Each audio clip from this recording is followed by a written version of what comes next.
Well, howdy there, Internet people. It's Bo again. So, today we're going to talk about the new world out there, the new economic situation. It's not really new, but it's becoming more pronounced. And we're going to talk about how those who like to use the United States as standing in the global economic scheme as a talking point, and how those who scream America first may be the reason that the United States isn't going to be first for much longer. Those who want to use that chant, when they start talking about economics, what do they want, really? They want to be told that every deal, every transaction came out in the United States' favor. That's what they want to be told. Every single incident is transactional. There's no long-term planning, just every deal has to be the best, and the U.S. has to come out on top on every single one of them. That's what they mean. And they mean that they want jobs to come back to the United States. And by that, they mean a bunch of jobs that don't even exist anymore because they've been phased out by automation. And the politicians who pander to that crowd, they allow them to believe that those jobs do exist, and one day, if they just vote for them long enough, they'll come back. And they don't take the time to explain that that transactional nature on the international scene doesn't always work out the way people might think. The big boogeyman right now is China. When you're talking about global economics in the United States, that's the competitor. Those who scream America first, do you think they ever looked to see what China was doing and how it was making the gains it was? Probably not. I mentioned the Belt and Road Initiative in a video recently. Got a whole bunch of questions about it. Short answer, what is it? It's a massive infrastructure project. And by massive, I mean 60, 70 countries involved. And the idea is for China to subsidize or pay for or loan money to develop infrastructure in other countries to open up those markets so trade increases and China makes more money. Because infrastructure is necessary for trade. Estimates on what this is going to cost China over the next 7 years, remember that number, 7 years, ranges from 1.2 trillion to 8 trillion. The reason there's such a giant gap is really how it's figured. The nearest I can tell, it's probably around 3, but that is not my area. But at the bare minimum, 1.2 trillion. It's the lowest estimate I've seen for infrastructure in other countries over 7 years. China's not the only country doing it. Russia, they are trying to do something kind of sort of similar in a way with the Eurasian Economic Union.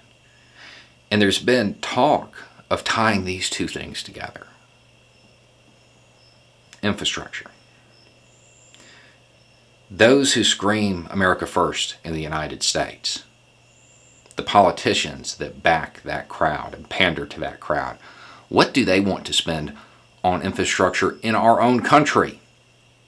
Half of that 1.2 trillion over 8 years, not 7.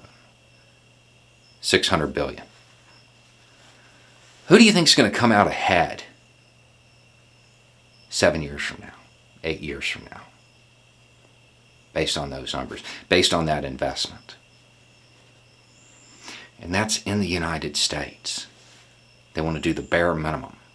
And they want to do that because it's better for those people who help fund their campaigns. That culture war, it allows them to motivate their base.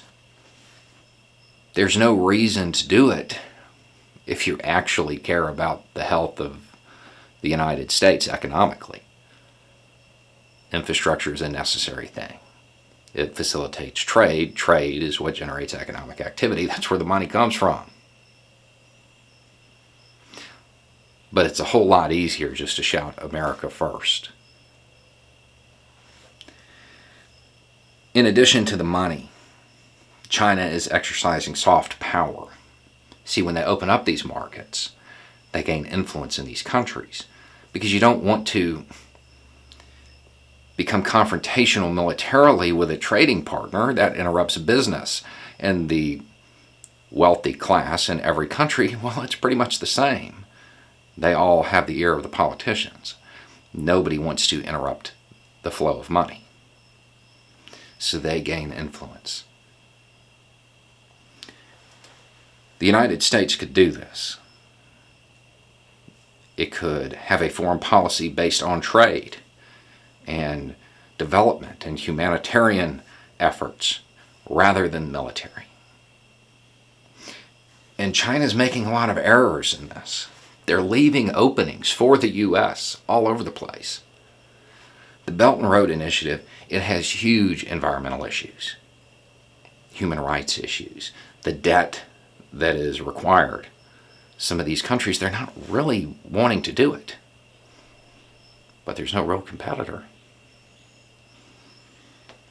See, those environmental issues, they're putting in like coal plants and stuff like that.